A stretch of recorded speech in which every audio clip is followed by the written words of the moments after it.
My parents granted my sister $560,000 for a dwelling, while I received nothing. Yet I was deemed the true failure. Consequently, I quit phoning them. 2 years thence, my sister drove past my land and called Dad, shrieking, "You must forget what I then did." You know that feeling when you realize everything you thought was true about your family was a lie? Or worse, when you discover a secret that proves you were always the outsider, while your sister got a $500,000 house as a gift? That's my story, and trust me, it completely flipped my world upside down. My name is Blake, and I just turned 32, right now. I'm standing on these 5 acres of woodland my grandparents left me, and the connection I feel to this quiet, tucked-away piece of earth is something I never ever expected. This place was never part of my grand plan. But plans? Yeah, they change. Especially when you're the one getting criticism and disappointment while your sister is handed a $560,000 house on a silver platter. What happened next? That changed everything. I grew up in what most people would call a picture-perfect upper-middle-class family in Connecticut. My dad, Richard, was this big-shot corporate lawyer, his office overflowing with awards. My mom, Patricia, was a tenured economics professor, respected in her field. From the outside, we had it all. A beautiful colonial home, manicured gardens, a 3-car garage. The American dream, right? Then there was Olivia. She's 3 years younger than me, but in my parents' eyes, she was light years ahead. From kindergarten, Olivia was the golden child. Perfect report cards, science fair wins, playing violin like a prodigy. My parents just beamed at her accomplishments. Elaborate parties for every milestone, certificates and trophies plastered all over our living room. Me? I was what my dad not so affectionately called the family wildcard. My grades were average. Mostly B's, a few A's, and things that actually sparked my interest. Standardized tests were my personal hell. My mind was always off wandering, framing compositions, imagining photographs instead of focusing on equations. Art was my sanctuary. Behind the lens of a camera, I found this incredible clarity that just vanished when faced with textbooks. Our home ran on a very specific currency, achievement. Love and approval weren't freely given. They were earned through success and ambition. Dinner was Olivia's nightly stage, a showcase of her latest triumphs. I'd just push food around my plate, dreading the inevitable question about my latest test score. When Olivia won first place at the state debate championship in 10th grade, my parents whisked the whole family off to Disney World. When I had my first photography exhibit at the local community center junior year, my mom showed up for 30 minutes, then left for a faculty meeting. My dad, he didn't even bother. It was a pattern. Every one of Olivia's soccer matches had both parents cheering from the sidelines. Me? When I stayed late in the dark room, carefully protecting my wet prints in my backpack, I walked home alone. It wasn't that they were cruel, not exactly. They just invested their time and attention where they saw the biggest return. The defining moment came my senior year. I got into a few colleges, including a prestigious art school in New York, and I guess I was, of course, at the law program at my dad's alma mater. The choice felt obvious to everyone but me. The argument that erupted when I announced I was choosing photography instead of law, I can still hear the echoes. We were at the dining table, the fancy one reserved for special occasions and serious discussions. The chandelier cast harsh shadows on my dad's face as he slammed his hand on the polished wood. "No daughter of mine is going to waste her life taking pictures," he roared, his voice cold and final. "That is not a real career, Blake. That is a hobby. You need to think about your future." My mom, ever the mediator, tried to soften it. "Darling, we just want what's best for you. Photography is so competitive, so few people actually succeed." "I'm not going to law school," I said, my voice shaking but absolutely determined. "I'm going to study photography. That's my decision." The silence that followed was deafening. Then my father stood up, straightened his tie, and delivered the ultimatum that would change our relationship forever. "If you choose this path, you choose it alone. We will not pay for an art degree. Our money is for real education, not fantasies." I can still remember Olivia's face across the table. A mixture of shock and something else. Pity? Relief that she wasn't the target of his disappointment? Maybe both. That night, I made the decision that shaped the next decade of my life. I accepted the offer from the art school, knowing I'd have to work multiple jobs to afford it. I applied for every scholarship, took out student loans, and prepared to forge my path completely alone. True to his word, my father cut off all financial support. My mom would occasionally slip me small amounts of money during our infrequent coffee dates, but it was never enough to make a real difference. Meanwhile, Olivia was flourishing at her Ivy League university, her tuition, apartment, and expenses fully covered. Despite the challenges, I graduated with my photography degree 4 years later. No one from my family attended the ceremony. I had an empty chair section while my classmates were surrounded by proud parents and siblings. That day, I promised myself I would build a life that made me proud, even if it never impressed my parents. With my degree and a portfolio I actually believed in, I rented a tiny studio apartment in Brooklyn. The uphill battle of becoming a professional photographer began. No safety net. No family connections to leverage. Just raw determination and a well-worn camera. My first years in Brooklyn were a masterclass in persistence. My apartment was barely 500 square feet, the kitchenette so small I could touch both walls. The bathroom had a perpetual leak, a rhythmic drip, drip, drip at 3 a.m. But it was mine. Paid for with my own hard-earned money. And that, to me, made it beautiful. I built my career from the ground up, taking whatever photography jobs I could find. Wedding gigs for friends of friends who couldn't afford professionals. Product shots for small businesses. Headshots for aspiring actors as broke as I was. I worked as a barista 5 mornings a week just to pay rent, spent afternoons editing, and devoted evenings and weekends to building my portfolio and client base. It was exhausting, but it was purposeful. I learned to live frugally, cooking simple meals, thrift shopping. Every spare dollar went to camera equipment or student loan payments. I created a website, networked like crazy at gallery openings, handing out business cards I'd designed and printed at the local coffee shop. Holidays were the hardest. I'd take the train back to Connecticut, carrying carefully wrapped but modest gifts, only to spend the weekend feeling like a total outsider in my childhood home. Conversations always revolved around Olivia's achievements or my parents' social circle. When I shared news about a small exhibit or a new client, the responses were polite but disinterested. "That sounds nice, dear," my mother would say before pivoting back to Olivia's latest accomplishment. My father was less subtle. At one Thanksgiving dinner, after I mentioned booking my first major commercial shoot, he looked up with a dismissive glance. "It's good you're finding work, Blake, but when are you going to get serious about your future? You're nearly 30. Olivia is already on track to make partner at her firm, and she's engaged to that brilliant neurosurgeon. What do you have to show for yourself?" The comparison to Olivia was constant, crushing. Her career at a prestigious law firm was flourishing. She'd met Daniel, a neurosurgeon from a well-connected family, at a charity gala. They lived in an upscale Manhattan apartment, took luxurious vacations, and were planning a lavish wedding. Her life followed the exact blueprint my parents had envisioned. Still, I persisted. I maintained a relationship with them. Monthly phone calls with my mom, occasional emails, attending family gatherings where I'd weather the subtle digs and disappointed looks. I held on to this tiny sliver of hope that eventually, they'd see I was building something meaningful, even if it didn't fit their definition of success. Then came the call that changed everything. My grandmother, my mother's mother, passed away unexpectedly. My grandfather had died just 6 months earlier, and the double loss left our family reeling. Despite our differences, I had always been close to my grandparents. They were the only ones who showed genuine interest in my photography, proudly displaying my work in their home, introducing me as our talented artist to their friends. When I was struggling most with my parents' rejection, my grandmother would remind me, "True happiness comes from following your own path, not someone else's expectations." My grandfather would add with a wink, "Some people just need more time to see what's right in front of them." They lived modestly but comfortably on a beautiful piece of land about 2 hours outside the city, 5 acres of mixed woodland and open space. With a cozy farmhouse they'd renovated themselves over the decades. It was my childhood sanctuary, a place where I could breathe freely and be accepted completely.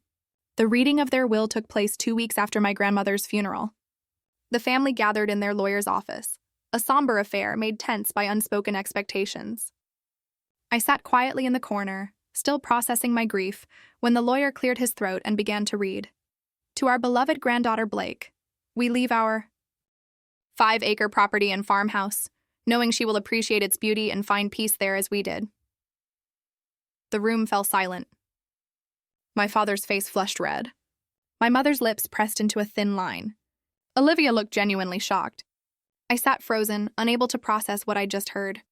The lawyer continued, explaining that the rest of my grandparents' modest savings and possessions would be divided equally among all the grandchildren. After the meeting, my father cornered me in the hallway. his voice low but intense. You need to sell that property. It's not practical for you to keep it. We can split the proceeds among the family. I was still in shock. I need time to think, was all I could manage. There's nothing to think about, he insisted. You live in Brooklyn. You can't maintain a property that far away. Be reasonable for once in your life. I left with the property deed in my hand, my head spinning with possibilities. I had no idea what I'd do with the land, but something deep inside told me that selling it would be a betrayal of my grandparents' trust. The first time I visited the property after it became mine, I was overwhelmed. Emotion, responsibility. Standing on the dirt driveway, keys in hand, I surveyed what was now my land. The farmhouse needed work after sitting empty for months. Paint peeled from the clapboards. The wraparound porch sagged in one corner. The once immaculate garden was now overgrown, wildflowers and weeds battling for space in beds my grandmother had tended so lovingly. Yet, despite its neglect, the property held an undeniable magic. Tall oaks and maples surrounded the clearing where the house stood, their leaves rustling. A small stream cut through the western edge, its gentle burbling a soothing soundtrack. Birds called. Occasionally, a deer would appear at the forest edge, regarding me with curious eyes before vanishing back into the shadows. The land was in what had once been a rural area, but development was slowly creeping in. Still, it maintained its sense of isolation and peace, protected by the buffer of trees and the winding country road. The nearest neighbor was a quarter-mile away, a small organic farm run by a middle-aged man named Warren, whom I vaguely remembered from childhood visits. I spent that first day just walking, reacquainting myself with its contours and secrets. The treehouse my grandfather had built, weathered but still standing. The fire pit where we'd roasted marshmallows. The small apple orchard, trees bent and gnarled but still producing fruit. With each step, memories flooded back, along with a growing certainty that this place was meant to be part of my future. My practical side knew my father was partially right. Maintaining this property while living in Brooklyn would be challenging. The house needed repairs I couldn't afford. The land needed regular attention. Property taxes would be due. Selling would be the sensible choice. But when had I ever taken the sensible choice? I returned to Brooklyn with soil still under my fingernails and a head full of half-formed ideas. I was surprised to receive a call from my father the next day, asking me to attend a family meeting at my parents' house that weekend. His tone made it clear this wasn't a request. It was a summons. When I arrived that Saturday, the tension was palpable. My parents sat stiffly in the living room. Olivia and Daniel sat beside them, forming a united front. I took a seat on the ottoman, already feeling outnumbered. My father wasted no time. We've been discussing the property situation, and we all agree that the best course of action is to sell. The real estate market in that area is growing, and we could get a good price that would benefit everyone. By everyone, you mean you? I said, unable to keep the edge from my voice. Blake, be reasonable, my mother interjected.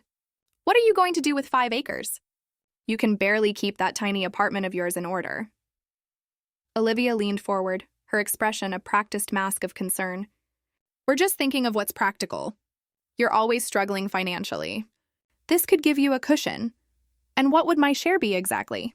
I asked, already suspecting the answer. My father cleared his throat. Well, given that your grandparents already gave you the property itself, which is the bulk of their estate, it would be fair if the proceeds were distributed among the rest of us. The injustice of it struck me like a physical blow. So I get nothing. I sell my inheritance and hand the money over to all of you. You need to think about what's best for the family, my father said, his lawyer voice emerging. This is about being practical. No, I replied, a lifetime of frustration bubbling to the surface. This is about control. This is about you being unable to accept that I might have something valuable that you don't control. The argument escalated quickly. Words were said that could never be taken back. And then, in a moment I will never forget, my father stood up, pointed his finger at me, his face contorted with anger. You have been nothing but a disappointment since the day you chose that worthless career. He shouted, a complete and utter failure. We gave you every opportunity and you threw it all away for what? Pictures? While your sister has made something of herself, built a real career, started a real life. The room fell silent. Even Olivia looked shocked at the outburst. A real life, I repeated quietly. You mean the life you orchestrated for her? The one you bankrolled completely? Daniel shifted uncomfortably on the sofa. Olivia wouldn't meet my eyes. What does that mean? My mother asked, her voice suddenly cautious. It means I know about the house, I said, looking directly at Olivia. The $560,000 house you got as a wedding present while I was working 3 jobs to make rent. The secret that had been kept from me tumbled out in the ensuing silence. My parents had purchased a luxury townhouse for Olivia and Daniel as a wedding gift, complete with custom renovations and designer furnishings. $560,000 of support, while I had been cut off completely for pursuing my passion. That was different, my father insisted. Olivia chose a sensible path. She earned our support. She earned your love, I corrected him. I never did. I stood up, suddenly feeling calmer than I had in years. I am not selling the property. Not now, not ever. It is the one thing in my life that came without conditions, without judgment. I am keeping it. You are making a mistake, my father warned. No, I said, heading for the door. For the first time in a long time, I am absolutely certain I am not. I left without looking back, ignoring my mother's calls to return and discuss things rationally. In my car, I let out a breath I felt like I'd been holding for years. Then I did something I had never done before. I drove straight to the property, arriving as the sun was setting. I parked in the overgrown driveway, walked to the porch, and sat on the steps. Okay, I whispered to the darkening sky. Let's do this. 2 years passed. It felt like both an instant and an eternity. The day after that fateful family meeting, I made a decision that shocked even myself. I gave notice on my Brooklyn apartment, put most of my possessions in storage, and moved temporarily into the farmhouse with just the bare essentials and my camera equipment. The first few months were the hardest. The house needed significant repairs I couldn't afford all at once. I slept in the small guest bedroom, the only one without water damage or drafty windows. I showered with a garden hose rigged to an outdoor spigot until I could afford to fix the plumbing. I learned to patch roof leaks, replace rotted wood, and repair crumbling plaster through YouTube tutorials and pure trial and error. My career transformed as dramatically as my living situation. Unable to continue my urban photography business, I pivoted to what was literally in my backyard. I began documenting my journey of restoring the old farmhouse and reconnecting with the land. I captured the changing seasons, the wildlife, the process of clearing overgrown paths and uncovering forgotten garden beds. At first, I just posted these images on social media to stay connected. To my surprise, people responded with enthusiasm. My followers grew steadily as I shared not just beautiful nature photography, but the raw, unfiltered reality of my new life. The collapsed ceiling after a heavy rain. The family of raccoons I evicted from the attic. The first successful loaf of bread I baked in the ancient wood stove. 6 months in, a popular lifestyle blog featured my story and photography. Overnight, my audience tripled. A sustainable living magazine commissioned a photo essay. A small but steady income from my online presence supplemented the freelance photography jobs I took in nearby towns. With careful budgeting and growing recognition, I began to transform the property according to my vision. I converted the barn into a photography studio. I planted a vegetable garden using heirloom seeds my grandmother had saved. I restored the apple orchard, learning to prune and care for the aging trees from a local farmer. That local farmer was Warren, my nearest neighbor. He appeared at my door one spring morning with a basket of fresh eggs and an offer to help with the sagging porch. In his 50s, with weathered hands and kind eyes, Warren became an unexpected friend and mentor. He taught me practical skills my education had never covered: how to split firewood properly, which wild plants were edible, how to repair an engine, when to plant, and when to harvest. In return, I helped him establish an online presence for his small organic farm, photographing his produce and creating a website that attracted new customers. Our friendship evolved naturally, 2 solitary people finding an unexpected connection through shared work and mutual respect. My tiny online following turned into a modest but lucrative business. I began hosting weekend photography retreats, teaching small groups how to capture the beauty of nature. The old farmhouse, now partially renovated, became a rustic guest house. I built 2 tiny cabins deeper in the woods for additional accommodation, each designed to blend with the natural environment. The irony wasn't lost on me. The career my parents had dismissed as impractical was now supporting me completely. The property they had insisted I couldn't maintain had become both my home and my livelihood. I had created something uniquely mine, on my own terms. My relationship with my family remained distant, but it no longer dominated my thoughts. I sent Christmas cards and birthday messages. I responded politely but briefly to my mother's occasional texts. I declined invitations to family gatherings with simple excuses about work commitments. The constant ache of their disapproval had faded to a dull twinge. I found peace in my new routine. Mornings spent tending the land. Days filled with creative work. Evenings on the rebuilt porch, watching fireflies emerge as the sun set. I made friends in the small community. People who knew me only as Blake, the photographer, not Blake, the disappointment. One crisp fall afternoon, as I was photographing the vibrant foliage along my stream, I heard the crunch of tires on the gravel driveway. Visitors weren't unusual by this point. I often had workshop participants or clients. But when I rounded the corner of the house, I stopped short at the sight of a sleek black SUV I didn't recognize. Even more surprising was the person standing beside it, staring open-mouthed at my renovated farmhouse with its fresh paint and flourishing garden beds. Olivia. She looked both the same and completely different. The designer clothes and perfect hair were familiar, but there was something new in her expression. Something I couldn't quite identify. When she spotted me approaching, camera in hand, her eyes widened. "Blake, is that really you?" I nodded, suddenly aware of my work boots, faded jeans, and flannel shirt. "What are you doing here, Olivia?" She gestured vaguely at the property. "I was driving to a client meeting and took the back road. I almost didn't recognize the place." She paused, genuinely flustered. "You live here now? You actually fixed it up?" "I do, and I did," I replied simply. She shook her head in apparent disbelief. "I had no idea. No one did. Dad said you were probably just sitting on the property until you got desperate enough to sell." The mention of our father brought back a flood of memories. "Why are you really here, Olivia?" I asked, my guard rising.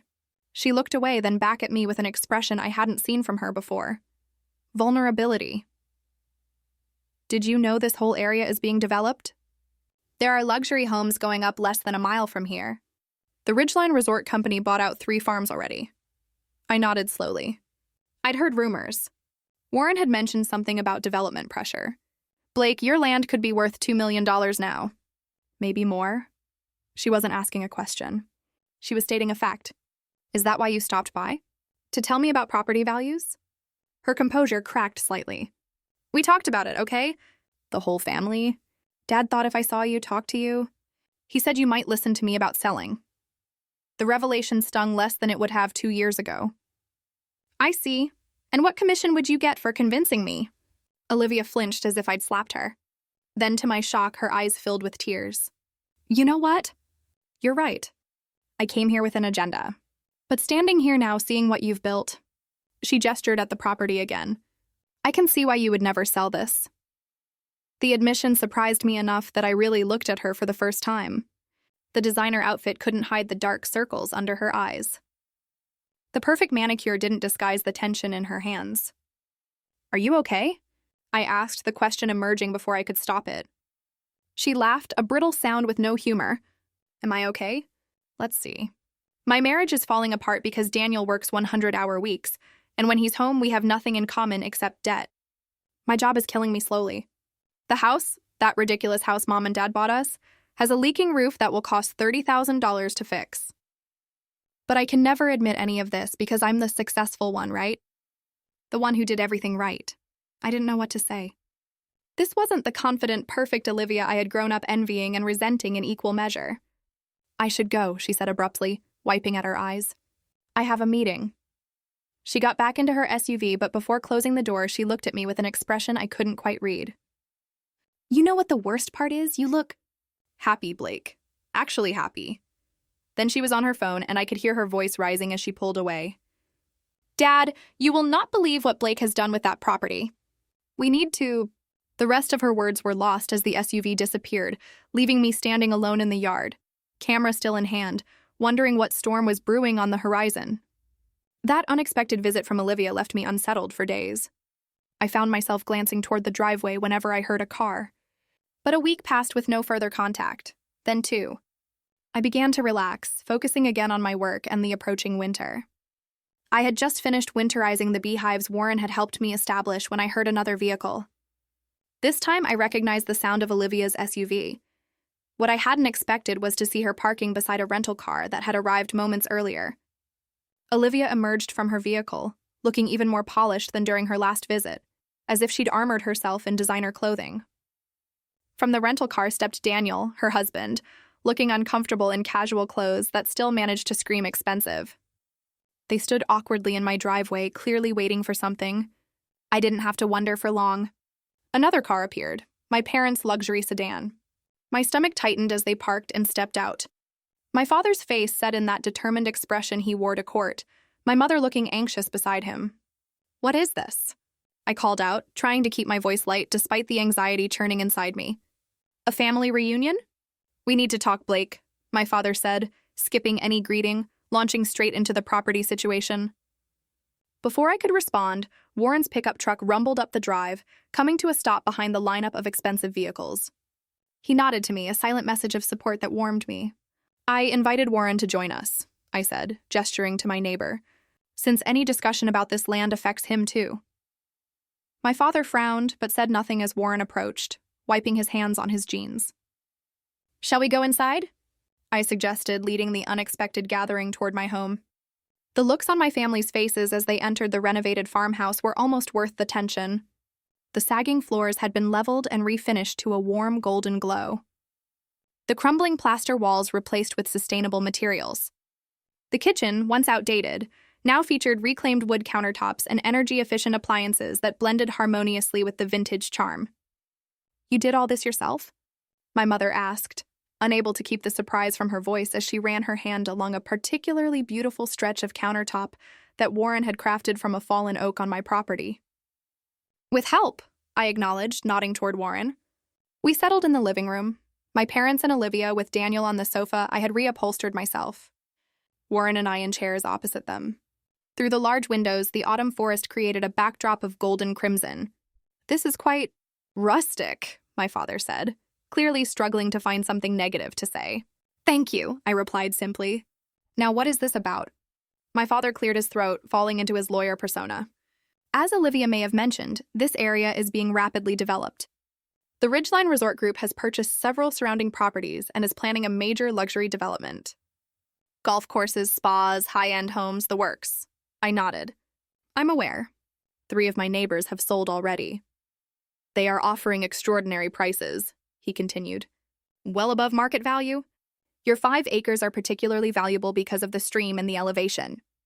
They are very interested. And how do you know that?" I asked, though I already suspected the answer. Daniel spoke for the first time. "I have a patient who sits on their board. When he heard about our connection to property in the area, he asked if we might facilitate an introduction." "I see."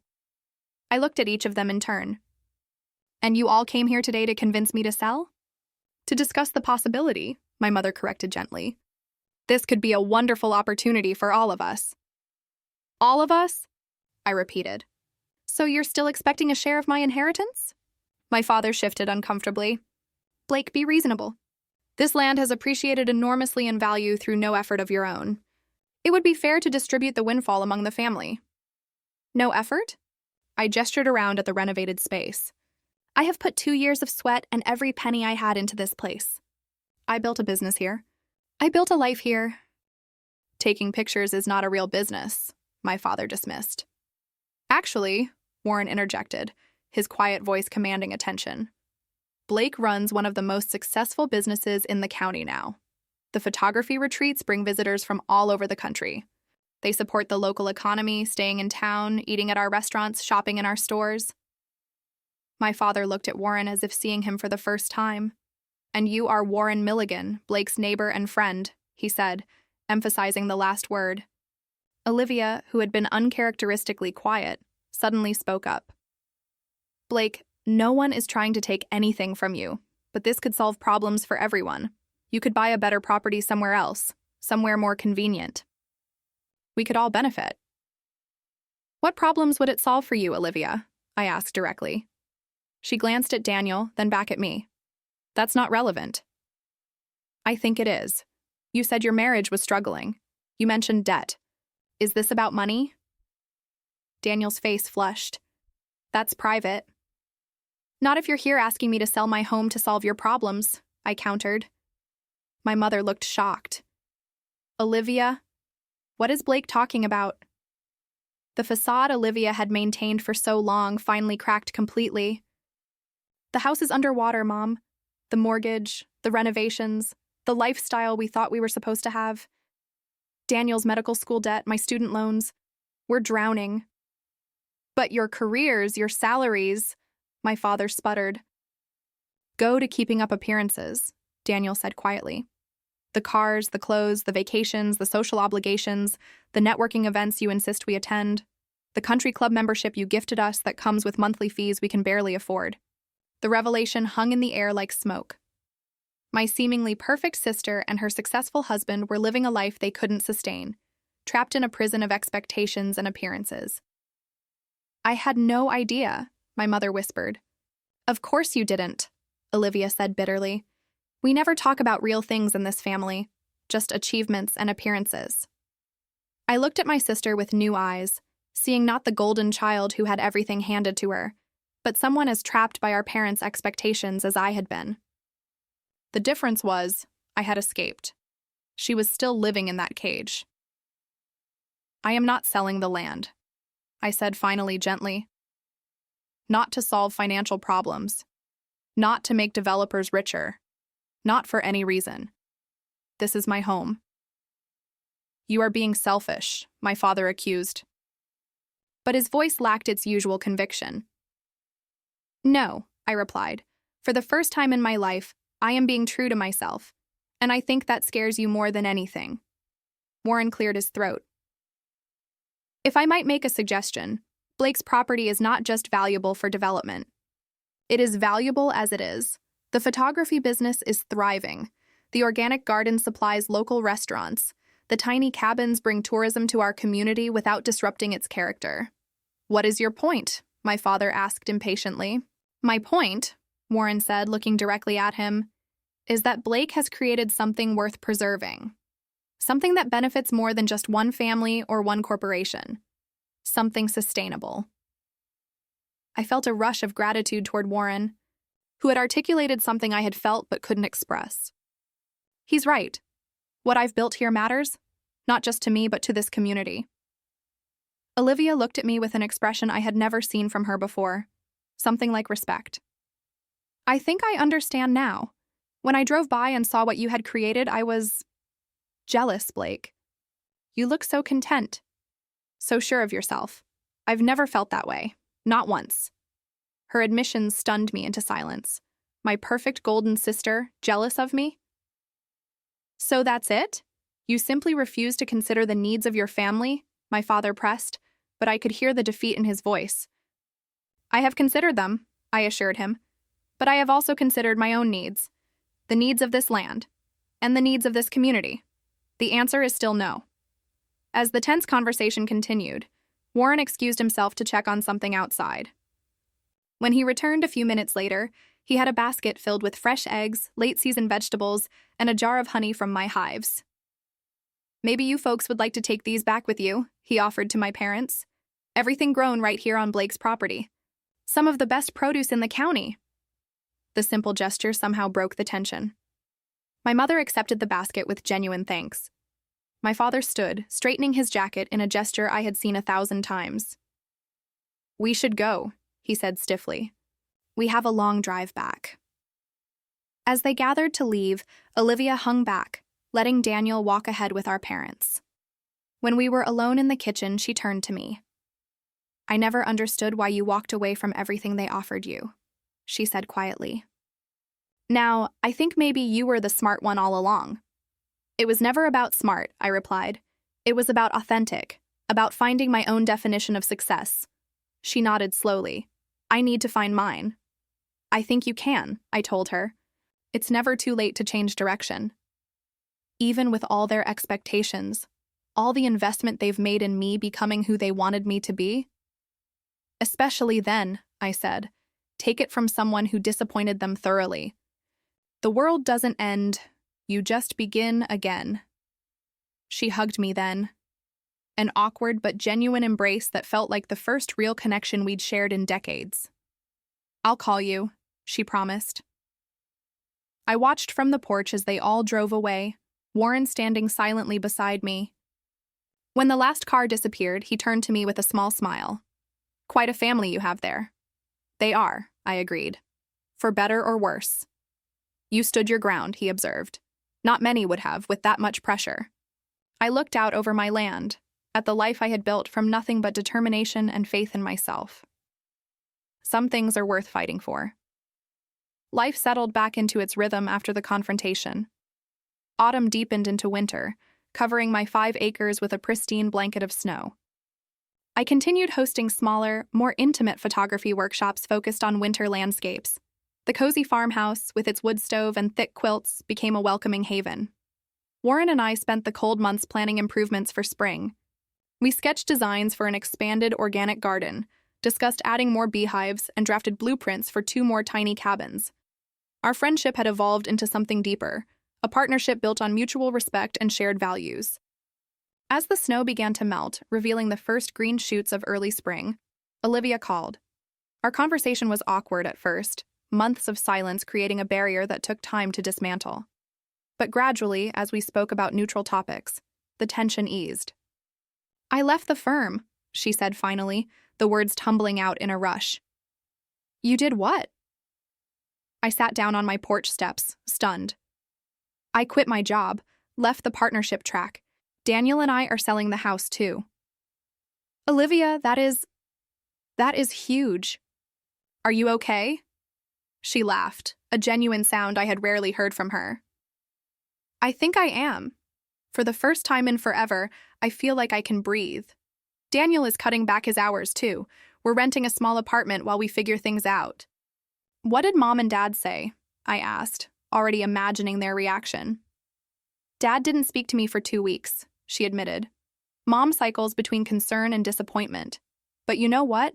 I'm sleeping through the night for the first time in years. We talked for over an hour. Really talked, perhaps for the first time as adults, about expectations and appearances, about finding happiness versus achieving success, about the courage it takes to disappoint the people who raised you. I've been thinking about what you said, Olivia told me before we hung up, about finding my own definition of success. I'm looking into environmental law, using my degree for conservation work instead of corporate profits. That sounds perfect for you, I said, meaning it. I'd like to come visit again sometime, she added hesitantly. Just me. To see your place properly, maybe learn a bit about what you do. I'd like that, I replied, surprised to discover how much I meant it. True to her word, Olivia visited a month later. She arrived wearing jeans and hiking boots, her hair pulled back in a simple ponytail, looking younger and more relaxed than I had seen her in years. We spent the weekend exploring the property, talking about our childhoods and the different paths our lives had taken. She asked thoughtful questions about my photography business, genuinely interested in understanding what I had built. On Sunday afternoon, as we sat on the porch drinking tea, she broached the subject we had been avoiding. Mom and Dad want to visit, she said, watching my reaction carefully. They asked me to ask you if that would be okay. I set my mug down slowly, processing the request. Why now? Olivia shrugged. I think seeing me make such a big change shocked them. Dad keeps talking about legacy and family connections. I think he's finally realizing he might lose both his daughters if he doesn't bend a little. And the property? The pressure to sell? I think that ship has sailed. She said the developers moved their focus to another area after I refused. Besides, I may have mentioned to Dad that what you've created here is worth more than any development check. The visit was scheduled for the following month. I spent weeks preparing, not to impress them, but to show them honestly what I had built. Warren helped me finish the new studio space in the renovated barn. I printed my best photographs and arranged them in a gallery wall. I harvested early vegetables from the garden and collected fresh eggs from the chickens I now raised. When the day arrived, I stood in the driveway, watching their car approach with a strange mixture of anticipation and dread. Warren had offered to make himself scarce, but I had asked him to stay. His steady presence beside me was a reminder of the life and community I had created, independent of my family's approval.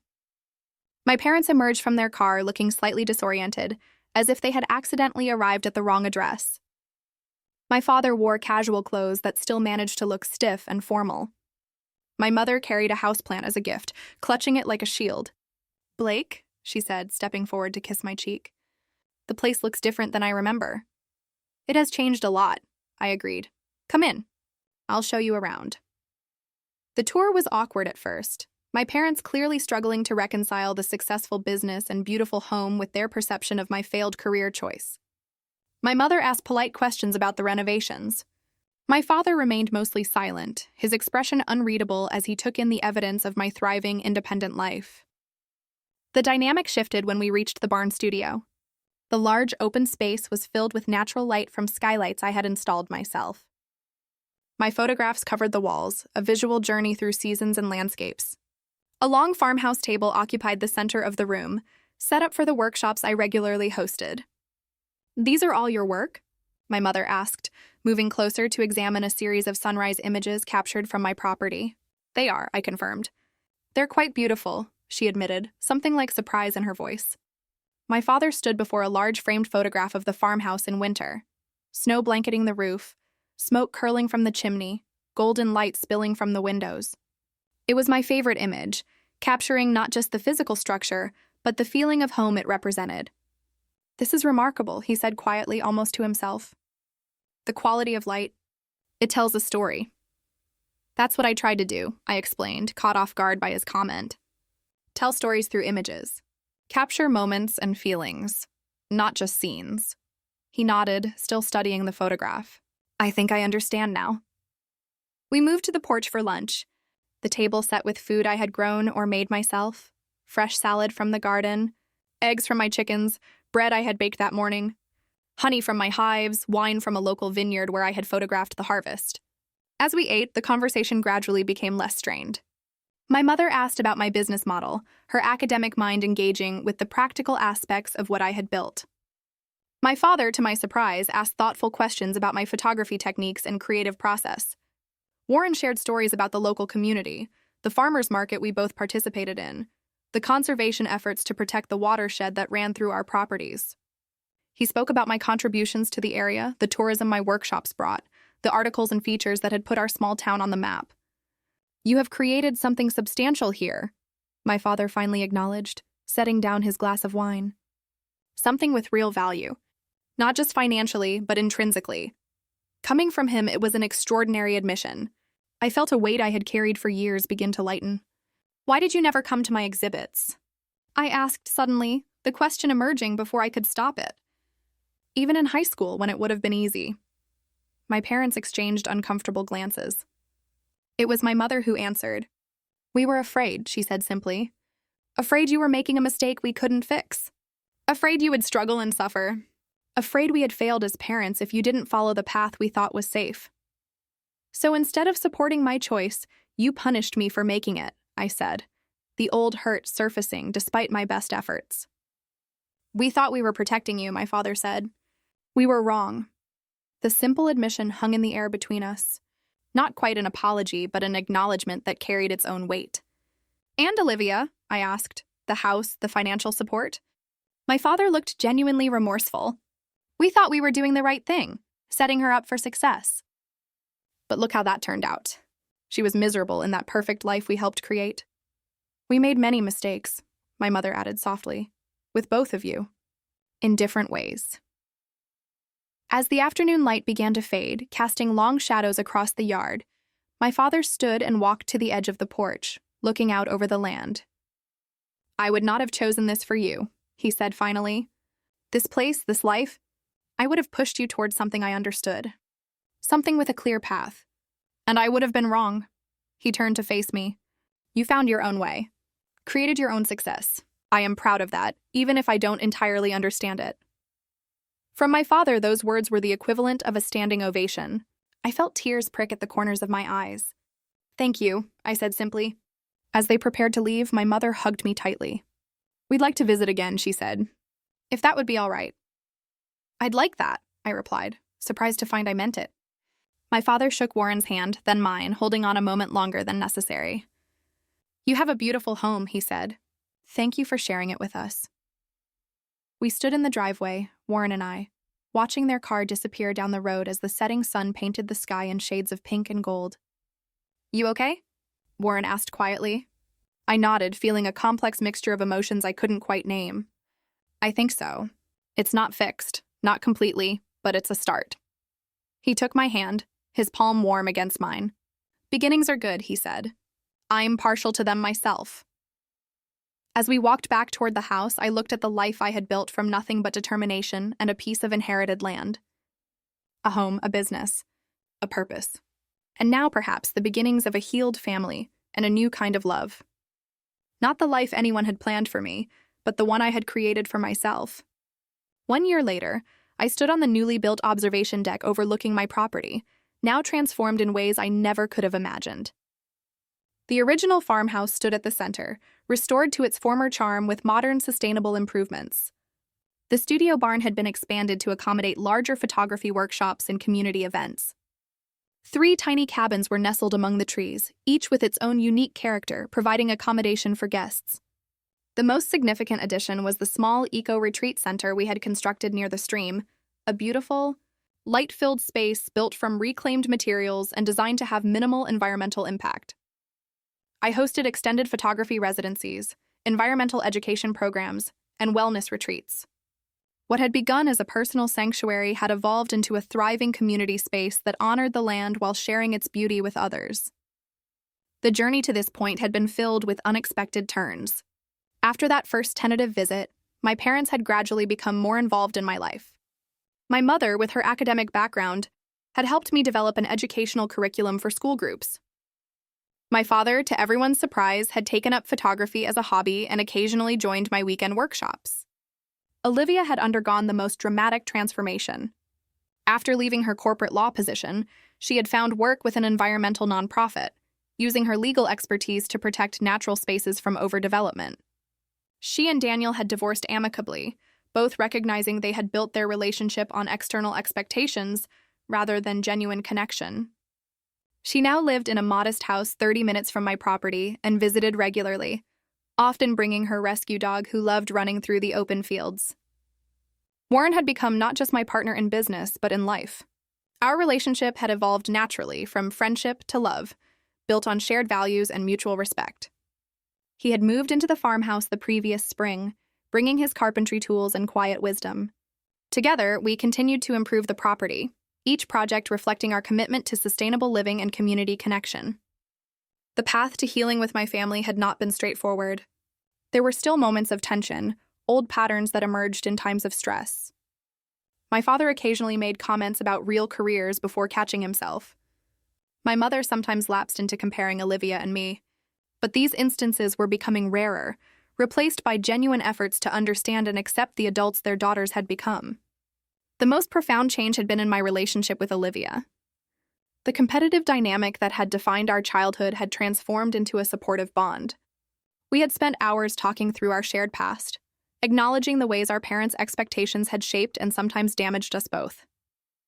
The golden child and the disappointment, each carrying our own burdens, had finally found common ground as sisters and friends. "Are you ready for the group?" Warren asked, joining me on the deck. 20 photographers would be arriving that afternoon for a week-long retreat. "Almost," I replied, leaning into his solid presence. "Just taking a moment to appreciate how far we've come." He nodded, understanding as always. From a rundown farmhouse to this. Pretty incredible. "Not just the property," I clarified. "Everything. My family, my work, finding you." Warren smiled, the corners of his eyes crinkling in the way I had come to love. "Finding ourselves, I think. Separately and together." My parents and Olivia would be joining us for dinner that evening, a monthly tradition we had established. These gatherings were not always perfect, but they were authentic in a way our family interactions had never been before.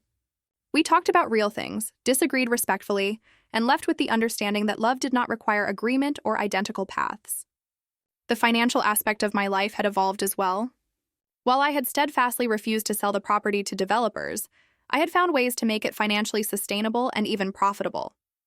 The photography retreats, cabin rentals, and educational programs generated steady income. I had published a book of images documenting the seasonal changes of the land, which had received critical acclaim and opened doors to exhibition opportunities. Most surprisingly, my father had established a family foundation focused on environmental education and land conservation. The initial funding had come from the sale of their oversized house as they downsized to a comfortable condo closer to my property. The foundation's first project had been purchasing the land adjacent to mine when it came on the market, protecting it from development and expanding the natural buffer around my 5 acres. "Your grandparents would be proud," my mother had said when the foundation was announced. They always believed in preserving beautiful places. I thought of them often as I walked the land, imagining their joy at seeing how their modest inheritance had blossomed into something that benefited not just me, but an entire community. Their gift had come without conditions or expectations, a rare form of love in my experience. The afternoon sun cast golden light across the property as I prepared to welcome the workshop participants. From the deck, I could see the entirety of what we had built. The vegetable gardens bursting with fall harvest, the apple orchard heavy with fruit. The beehives Warren had expanded to produce honey we sold at local markets. The wildflower meadow we had restored to support native pollinators. But the physical transformations paled in comparison to the inner journey. I had learned to define success on my own terms, to build a life aligned with my values rather than external expectations. I had discovered that standing firm in your truth, even when it disappoints others, is not selfish but necessary for authentic living. Most importantly, I had found that families, like photographs, can be recomposed to create something new and beautiful from what already exists. As I watched the first cars begin to arrive, I felt a deep sense of contentment. Not because everything was perfect, but because I had created a life that reflected who I truly was, not who anyone else thought I should be. The land my grandparents left me had become more than property, more than an inheritance. It had become the canvas on which I painted my authentic life, stroke by stroke, choice by choice. "Ready to share your wisdom with the world?" Warren asked, gesturing toward the approaching guests. I smiled, feeling the warmth of gratitude spread through me. "Ready as I'll ever be." That evening, after the workshop participants had settled into their cabins, and my family had returned home following dinner, Warren and I sat on the porch swing, watching fireflies dance across the yard, the same porch where years earlier I had sat alone, wondering what would become of this inherited land and my uncharted future. "You know what I think the real inheritance was?" I said softly. "Not the land itself, but the belief that I deserved a life that made me happy. That I was allowed to choose my own path." Warren nodded, his arm warm around my shoulders. "The best legacies are not things but permissions. Permission to be yourself.